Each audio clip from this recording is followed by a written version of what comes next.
Bienvenidos a una nueva edición más de nuestro programa Momento Literario. El día de hoy nos sumergiremos en el fascinante mundo de la literatura japonesa.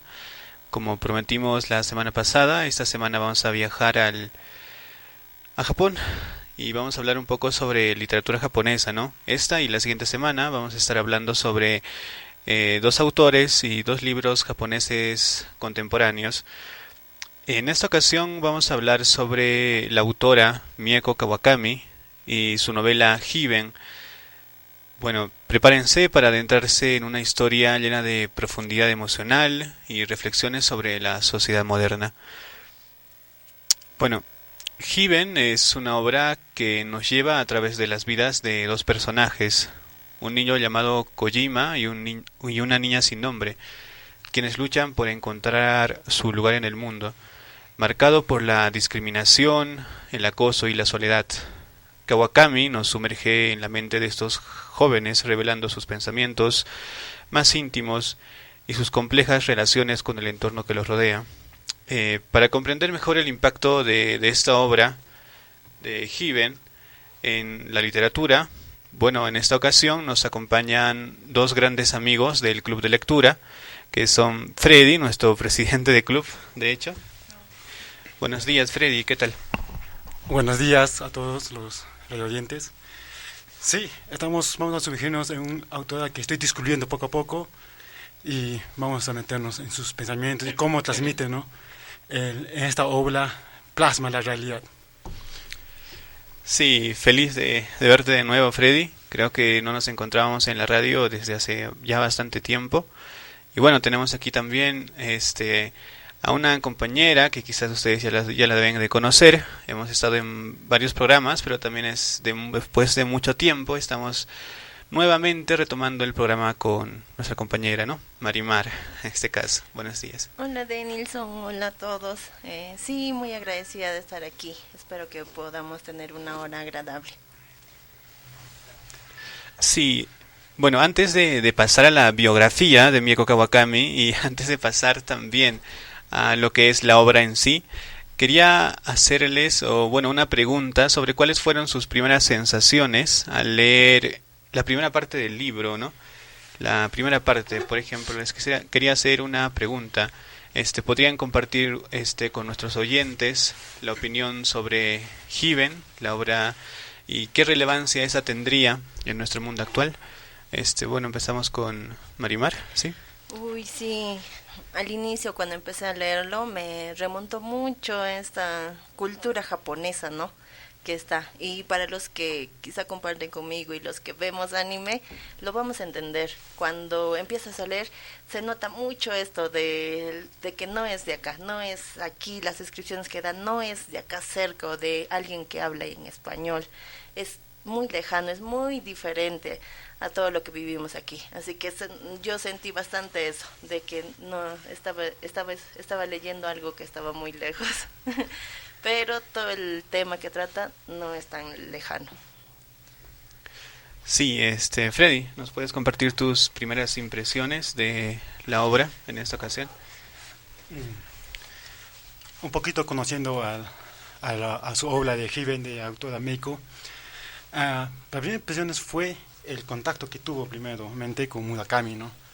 Entonces de ahí tal vez un poco me animé a leer su obra y como dice Marimar, esos temas son tan frecuentes tanto en épocas pasadas y en la actualidad, ¿no? Y claramente en la obra también muestra esa introspección o esa vida cuadriculada, ¿no? En el mundo japonés.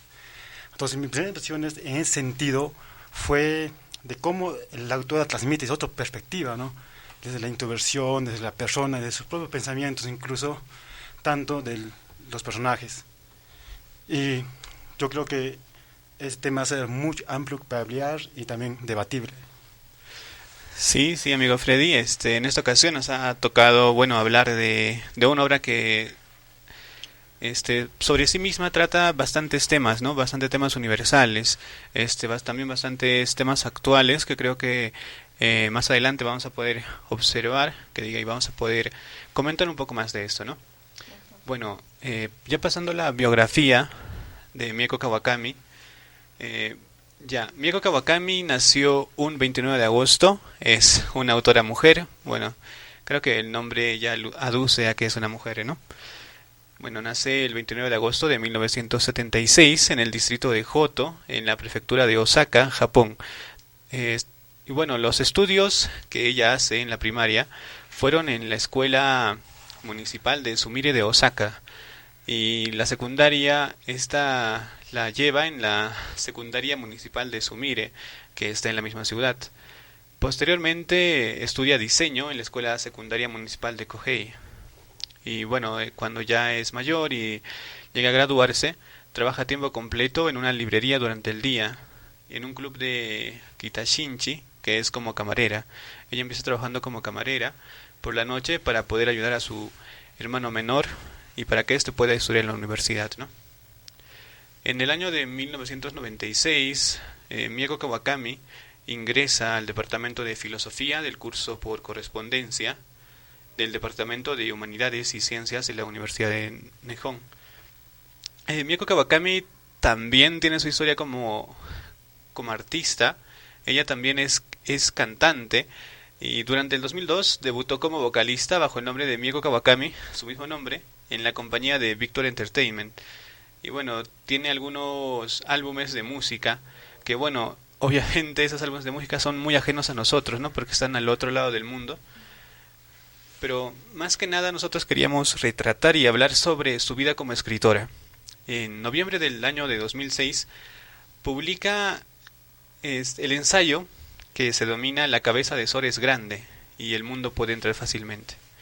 Que bueno, es una compilación de su blog Pura Tristeza Crítica, que es un blog que abarcó desde el año 2003 hasta el año 2006, el cual ya se realiza y se publica como ensayo. Y bueno, el año 2016, del 2008, recibe su primer premio y es galardonada en el premio de Ryunosuke Akutagawa por su obra Chichitoran, que es una obra que, a ver, quizás muy pocos conozcan a esta autora, pero se le domina una autora feminista por esta obra misma, ¿no? Chichitoran. Sí. Y bueno, acá Maribel podría quizás ser una de sus admiradoras y leer esa obra también, ¿no? Bueno, sí, así es. Me llama la atención, porque en el nombre en español es Pechos y Huevos, ¿no? Sí, exactamente. Es una obra que quizás por el mismo título ya te llame la atención, ¿no? Sí. Sí. Quizás, bueno, esa obra pueda ser debatida en uno de nuestros programas, en una de nuestras tertulias que realiza el club de lectura. Y bueno, lo que sí queríamos hablar y de la obra que vamos a hablar hoy se publica en el año de 2009, Hiven, que Hiven tiene un significado especial y es obviamente nace del mismo libro y del mismo cuento y es lo que vamos a revisar quizás más adelante también. Y bueno, para ir ahondando más un poco en la biografía de Mieko Kawakami, en el año de 2010, Kazuo Tanaka, que fue un crítico literario y profesor de la universidad, bueno, afirma en su blog que la obra de Mieko Kawakami es una obra bastante sólida y que quizás sus obras puedan ser más dirigidas hacia el mundo, ¿no? Porque son obras que quizás no sean tan japonesas, pero si nos puedan ser un poquito más, que puedan viajar por el mundo y ser entendidas también por este lado del mundo, ¿no? Bueno, entre otros temas también de Mieko Kawakami, la autora recibe el premio de, bueno, que ya mencionamos. Y una cosa más que quería comentar sobre ella es sobre, a ella se le denominaba escritora feminista, ¿no? Pero en un comentario que hace, bueno, en una entrevista dice: no me gusta que me encasillen como escritora feminista porque no me gusta que me metan en una categoría, es lo que dice ella, ¿no? Bueno, esta sería casi toda la vida de Mieko Kawakami. La obra de la que vamos a hablar hoy es Hiven, publicada en el año de 2009. Y sí. Me gustaría comentar de la expresión que cuando buscas, ¿no?, la biografía de Mieko Kawakami, dice que es apadrinada por Haruki Murakami. Y a él y él es muy conocido porque en muchos de los novels está nominado, pero aún no lo gana. No sé cuántas veces ya fue nominado, pero es un autor muy reconocido. Incluso en algún momento sé que alguien ha escuchado acerca de Haruki Murakami, o ha estado cerca de leer o ha leído, ¿no?, una de sus obras. Y me llama un poco la atención porque hay una pequeña historia respecto a ambos en una de sus entrevistas de de Kawakami, que le está entrevistando, ¿no?, Haruki Murakami, y le está preguntando, ¿no?, acerca de sus personajes que ella hace, que está más orientado, ¿no?, al feminismo. Y ella dice, sí, es muy curioso que me preguntes eso, ya que tus personajes, los personajes de Haruki Murakami, no tienen personalidad en sí. Tus mujeres, ¿no?, a las que describes, son solo sexualizadas, o bien están deprimidas, o nada, no tienen sencillamente personalidad, le dice. Y me llama la atención de por qué la mencionan, o por qué tanto de que es apadrinada por él, si le comenta así, le enfatiza, ¿no?, le da la contraria prácticamente. Sí. Me llamó la atención esa parte. Sí, eso tengo entendido, que fue, creo, en su libro de Pechos y Huevos. En ese libro fue ese conversatorio, y creo que fue los inicios casi, cuando fue relevante en México.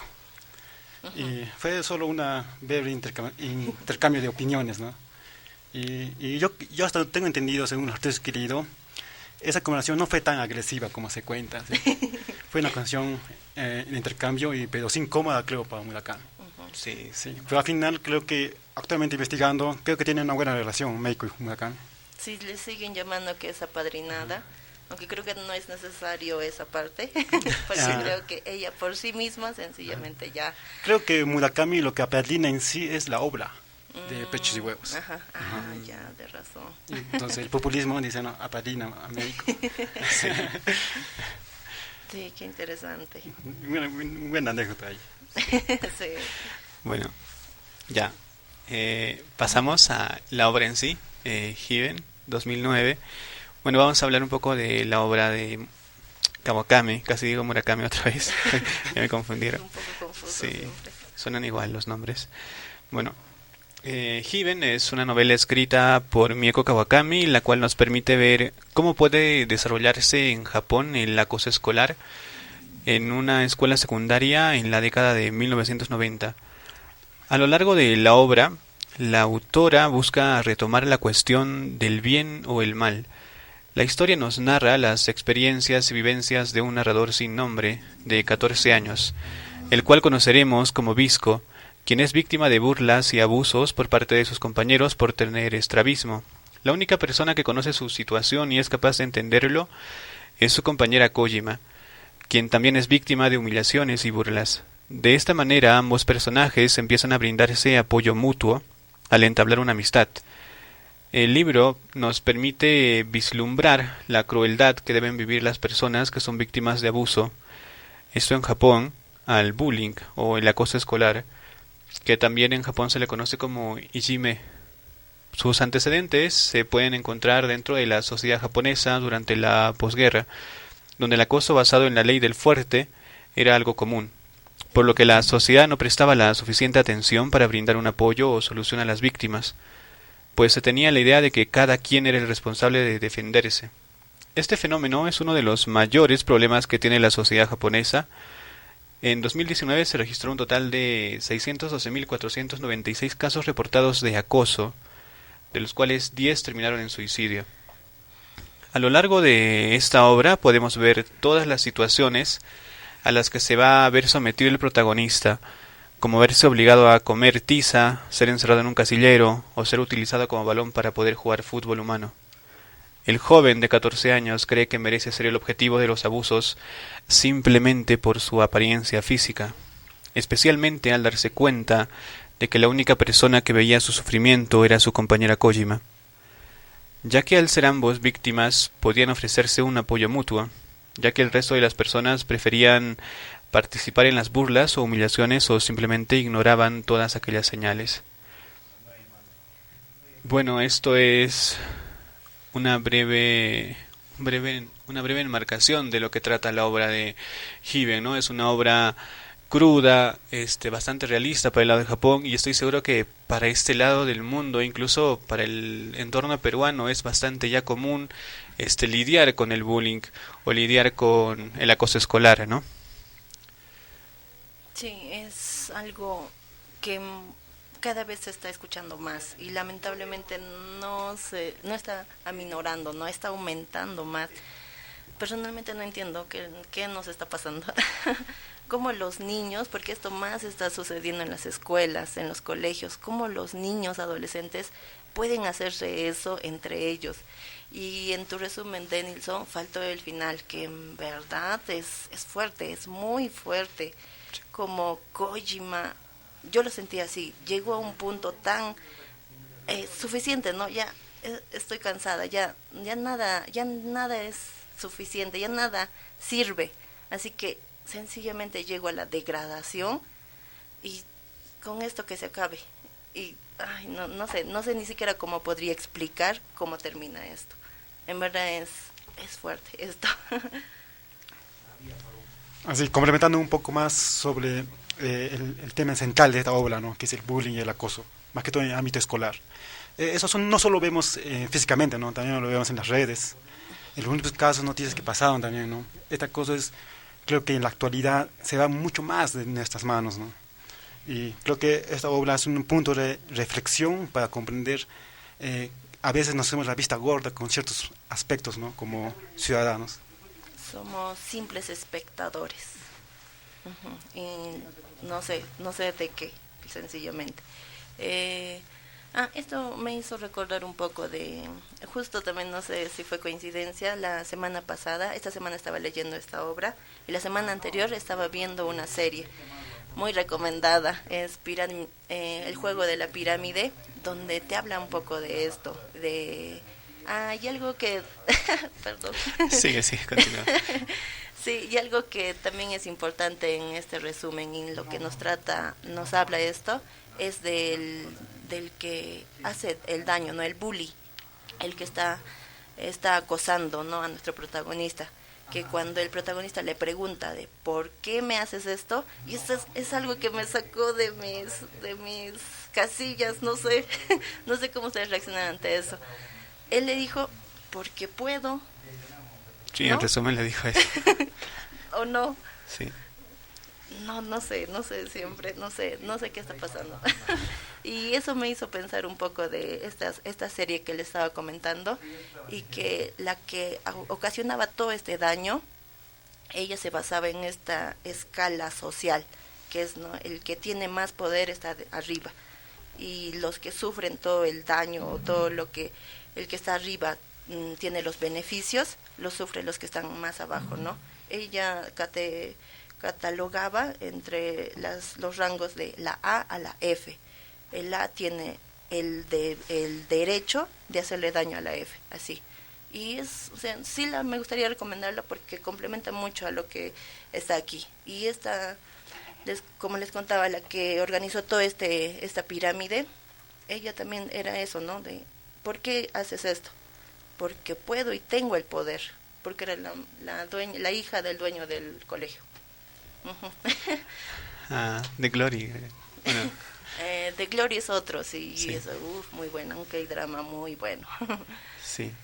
Bueno, en eso se parece Given a las obras de asiáticas respecto a los temas que tratan, ¿no? Los finales siempre te dejan bastante destrozado en algunas veces. Given nos permite, como espectadores, cuestionarnos el papel que nosotros desempeñamos ante una situación de injusticia. Uh-huh. Y lo normalizado que puede estar el ignorar y dar la vuelta cuando se observan situaciones de abuso. Y la lectura de este libro va a generar bastantes sensaciones y sentimientos, principalmente de angustia y enojo. Sin embargo, esta obra funciona como un reflejo de la sociedad, ya que ninguno de los personajes es perfecto. Y por supuesto, las situaciones que deben enfrentar hacen sentir al lector bastante impotente en algunas veces, pero este relato ejemplifica la crueldad que algunas infancias deben enfrentar para permitir romper con la barrera de la indiferencia que existe estar ante ese tipo de situaciones y hacer que nos interesemos más por brindarles ese apoyo y soluciones ante este problema, ¿no? Sí, actualmente ya tenemos, bueno, el acoso, el tipo de acoso ha variado bastante. Incluso hay acoso ya por redes sociales, Sí, esa, cyberbullying. ciberbullying se puede decir.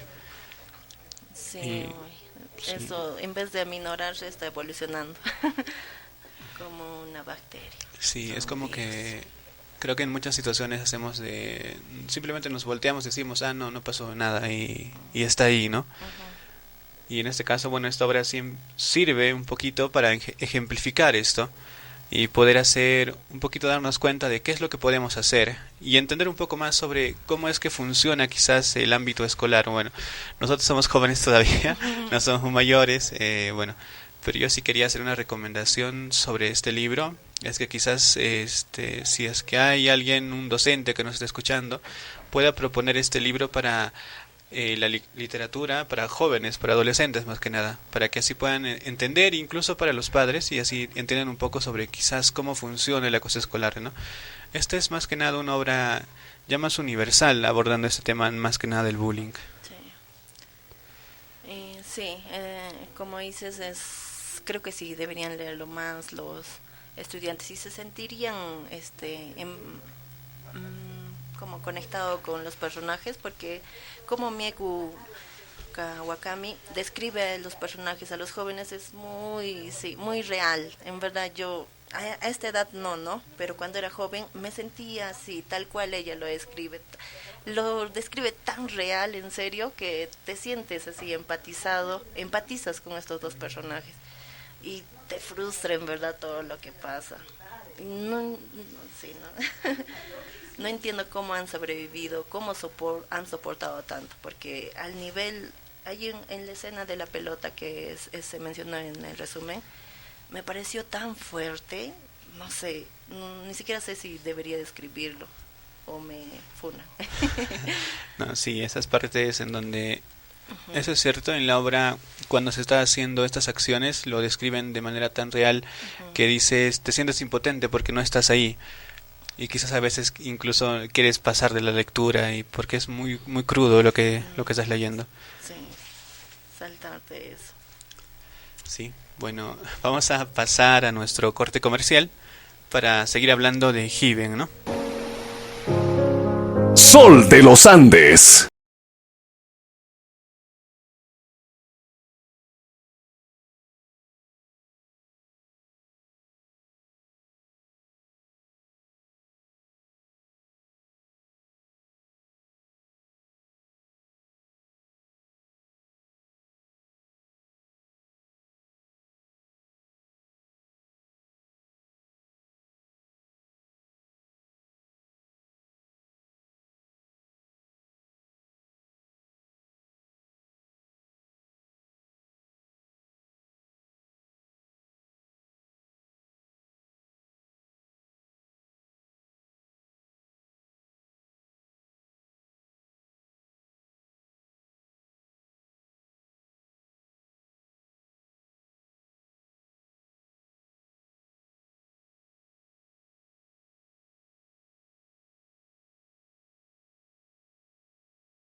Bienvenidos otra vez.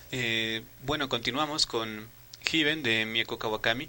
A lo largo de la obra de Given, bueno, nos vamos a confrontar con la realidad cruda y a veces desgarradora de la vida de los personajes, pero también nos ofrece destellos de esperanza y quizás redención. Y bueno, la obra trata esta narrativa de manera muy íntima y muy conmovedora y nos invita a empatizar con Kojima y con nuestro protagonista, que es el que tiene estrabismo, cuyas luchas personales nos recuerdan quizás a la importancia de lo que es la compasión y la solidaridad en un mundo cada vez más polarizado, ¿no? Para este inicio de comentar la obra, queríamos hablar sobre justamente esto, ese quizás destello de esperanza reflejado en nuestro protagonista al inicio de la obra, ¿no? Él al inicio ya es, bueno, ya está siendo víctima de acoso escolar, ya lo tienen, pero él siempre estaba solo en este momento. Y es ahí cuando, al inicio de la obra, es cuando empieza a recibir cartas de alguien que quizás no sabe quién es. Y de esto queremos hablarles un poquito más. Y bueno, Marimar nos va a hablar un poquito de este inicio, ¿no? Sí, como dices, Denilson, nuestro personaje que en todo el libro no tiene nombre. Y es un poquito más un plus para el libro porque puedes empatizar o ser tú, ¿no? O sea, estar leyendo y pensar que eres tú, porque también el cómo está escrito la novela es en primera persona y nuestro personaje sin nombre es el que está contando todo eso. Y otra cosa curiosa es del estrabismo. Para los que no saben, es esta afección muscular a uno de nuestros ojitos que no permite controlar bien las pupilas. Así que cuando miras a alguien puede estar bailando uno de tus ojitos. Así que por ende él no veía bien, no veía tal cual el mundo como cualquiera de nosotros podríamos ver, cualquiera de nosotros que tenemos nuestros ojitos, ¿no? Y bueno, él estaba ya sometido a todo este acoso por sus agresores y era por culpa de este estrabismo. Ellos se burlaban porque le llamaban visco, solo era conocido como el visco. Así que él vivía en esto, intentaba huir, pero no podía.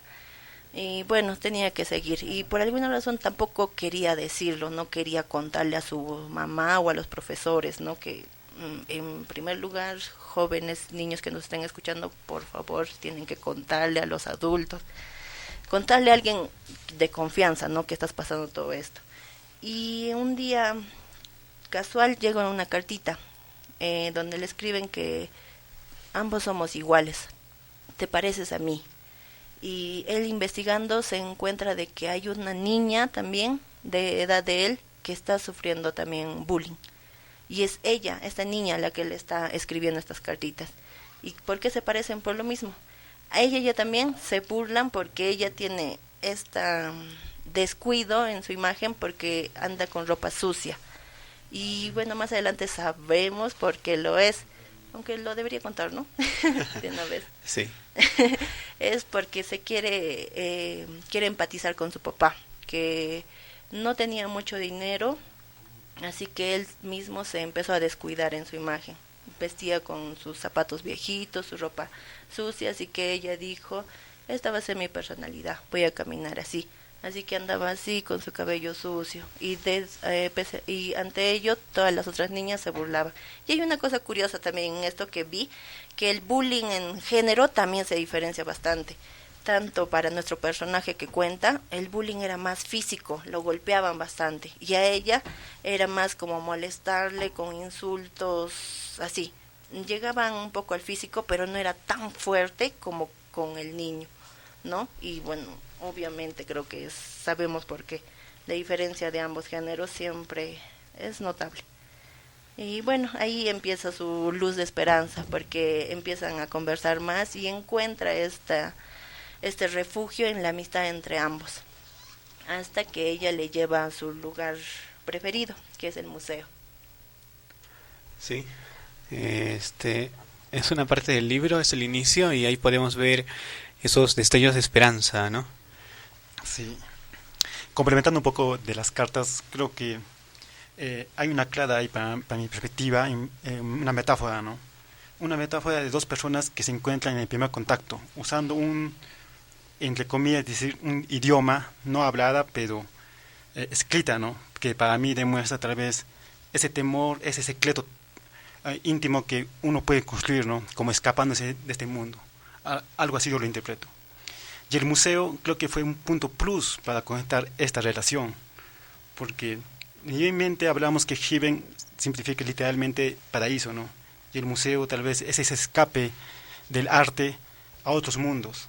Y para mí creo que la manera como la autora relata a no, ¿cómo se llama el nombre? La chica, no, Kojima. Kojima, eh, usa mucho simbolismo y la empatía, ¿no?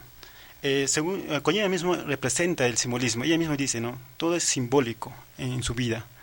Entonces, creo que el autora representa este tipo de percepción de personalidad un poco radical, un poco extremo, a mi punto de vista.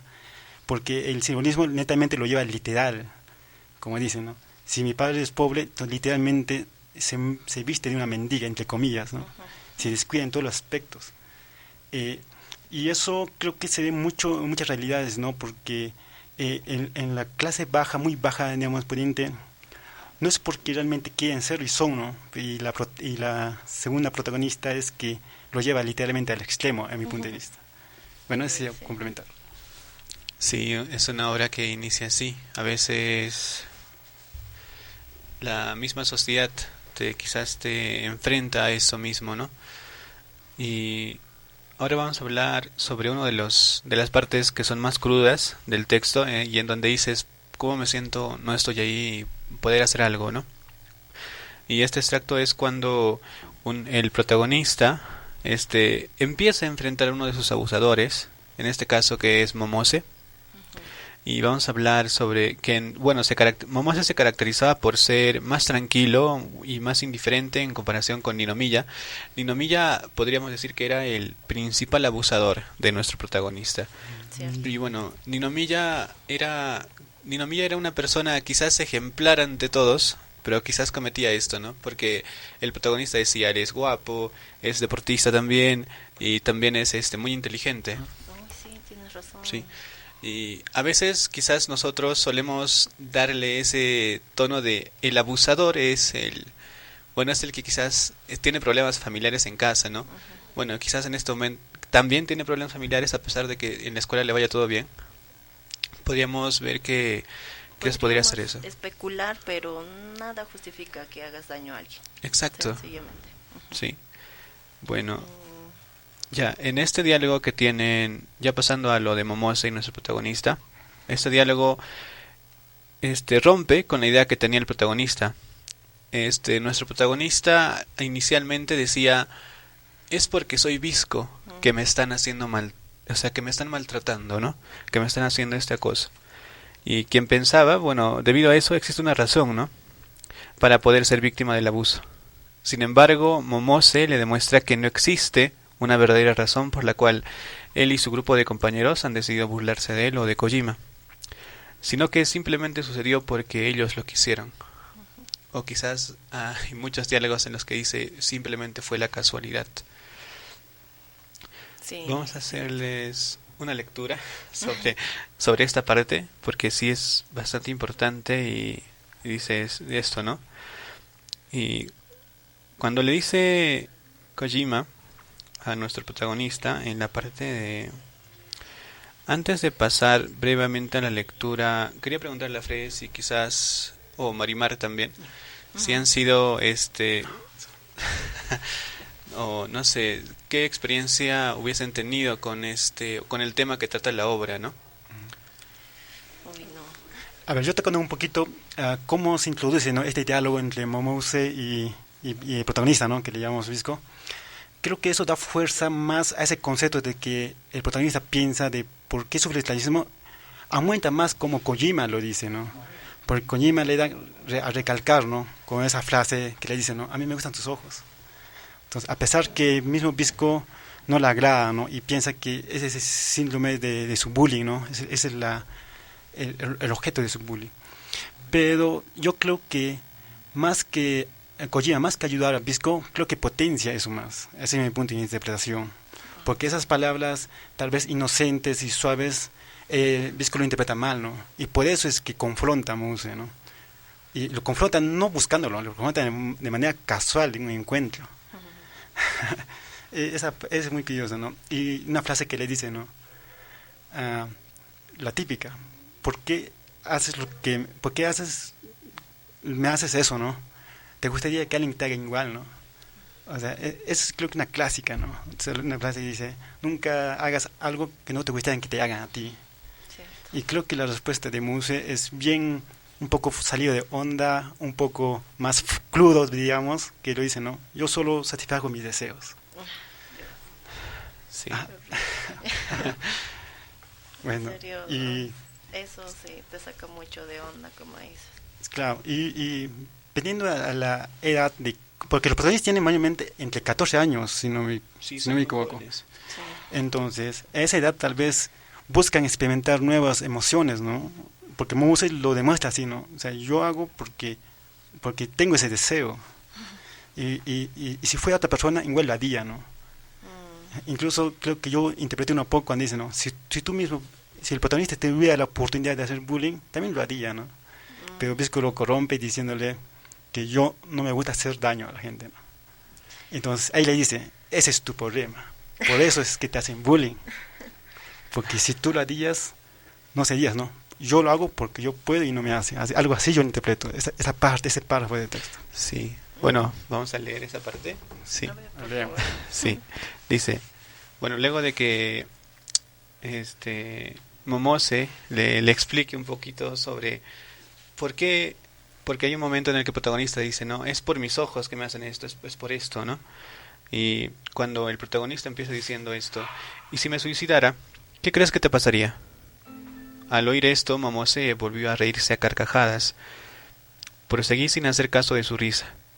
Dejaría un mensaje donde explicaría lo que me habéis hecho, todo, sin olvidar nada.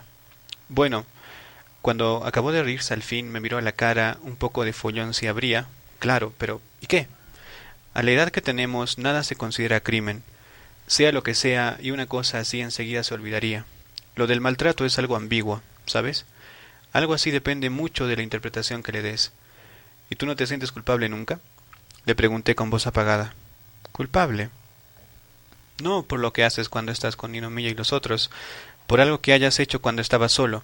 Por ejemplo, ¿no te sientes culpable nunca? Pues no. La respuesta de Momose fue instantánea. Nunca. Si a alguien de tu familia lo tratasen como a mí, tú sufrirías conmigo, supongo. Pues claro que sufriría, dijo Momose con cara sorprendida. Pero, ¿qué te piensas que soy? No sé si lo sabes, pero tengo una hermana pequeña y la quiero mucho.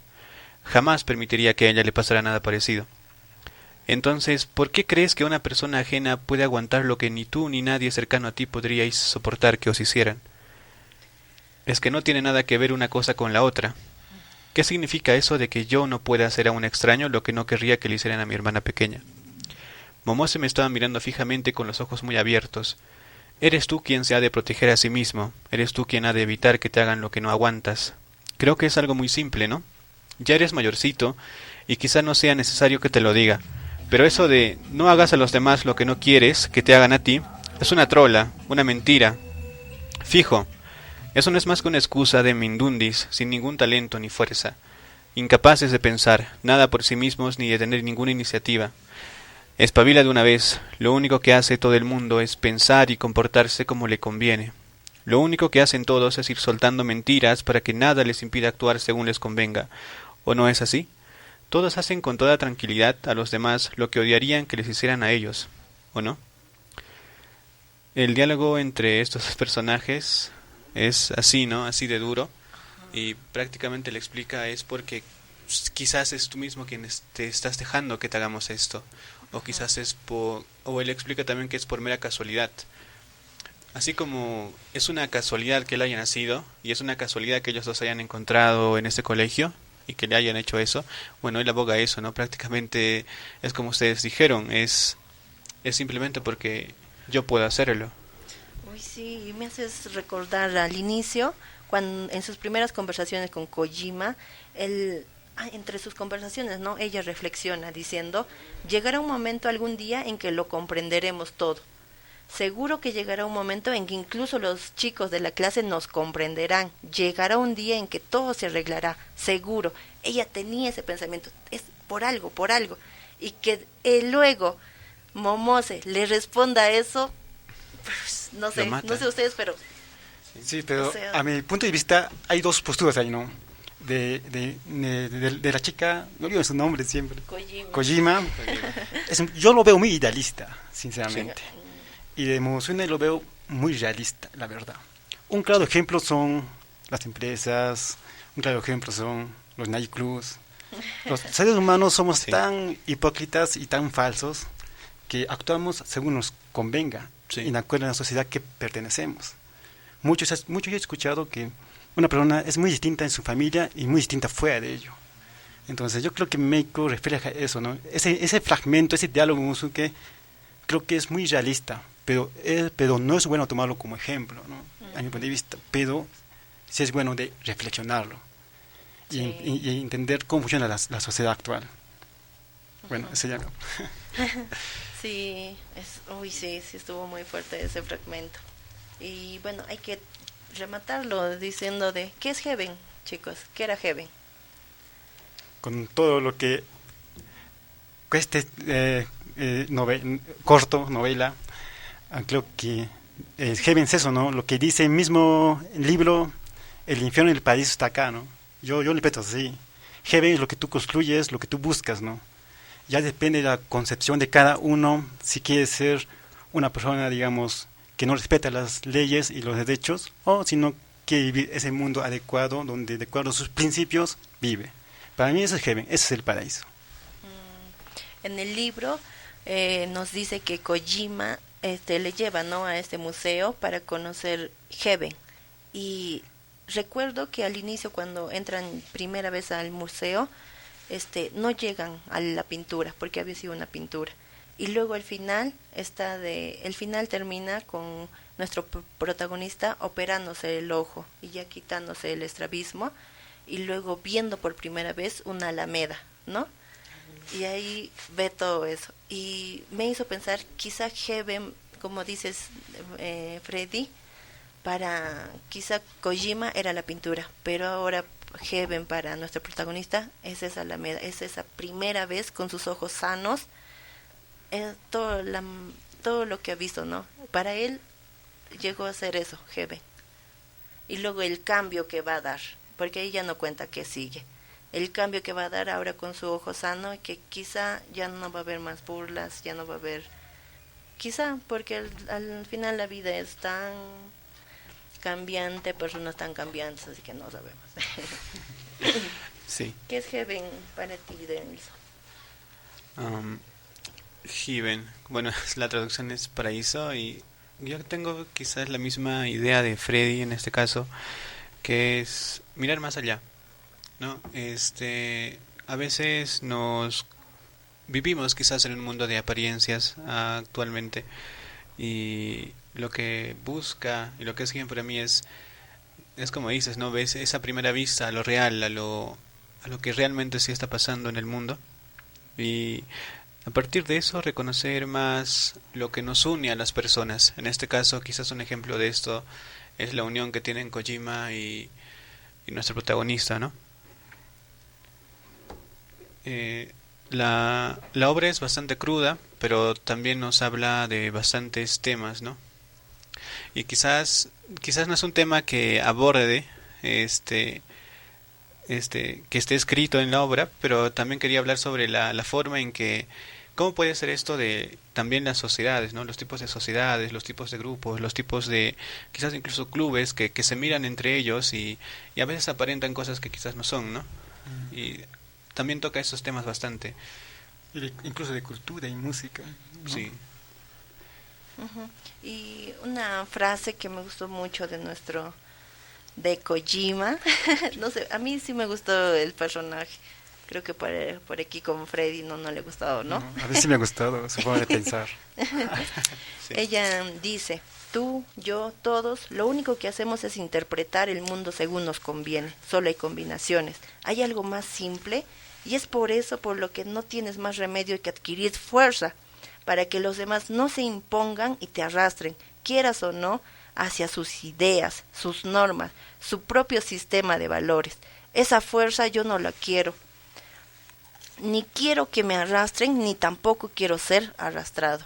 Y es un consejo, perdonen que cite a Dross, yo sé que muchos lo conocen, sí, pero él cuando habló en un tiempo sobre el bullying, él dio un consejo muy acertado y es: defiéndete, sencillamente.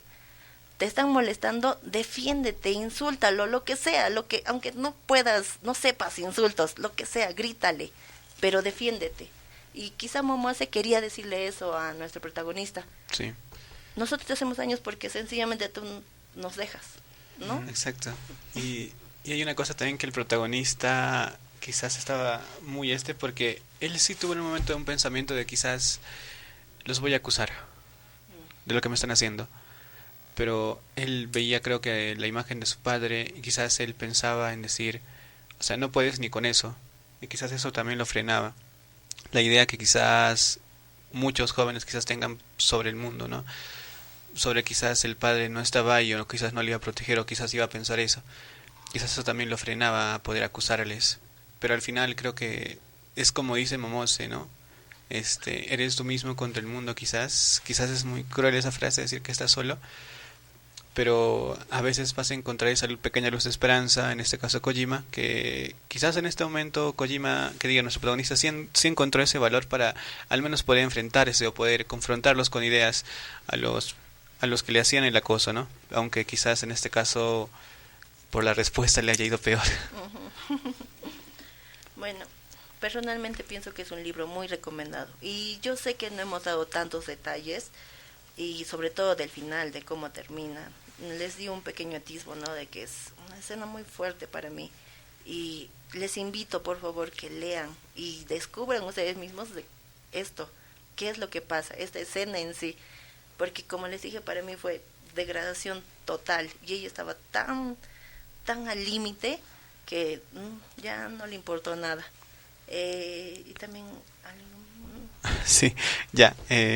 Bueno, prácticamente ya hemos hablado de los temas que aborda esta obra, pero sí los quiero invitar a leer.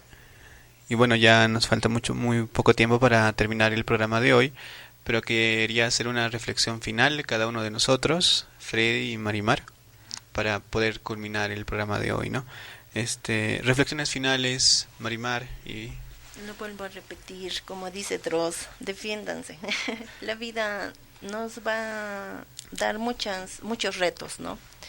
Hay otra frase también las peores experiencias es para los guerreros de Dios.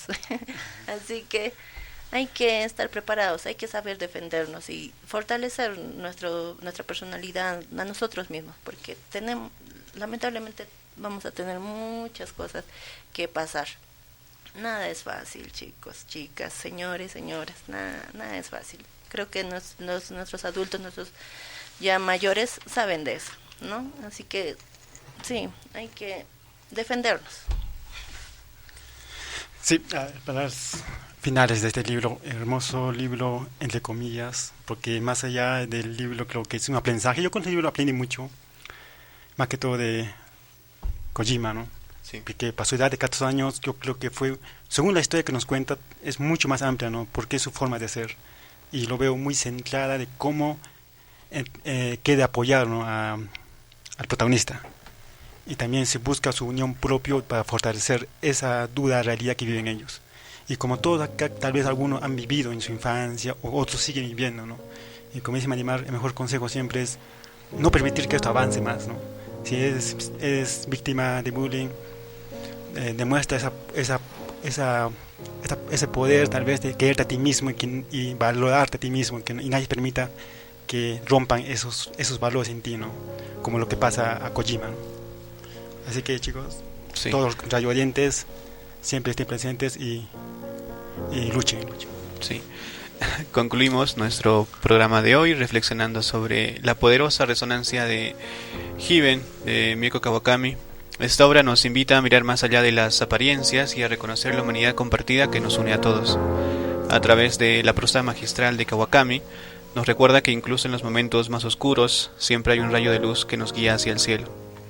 Bueno, gracias por acompañarnos en esta exploración literaria. No olviden sintonizarnos la próxima semana, también con una obra japonesa, y aquí en Momento Literario, ¿no? Hasta la siguiente semana. Sol de los Andes.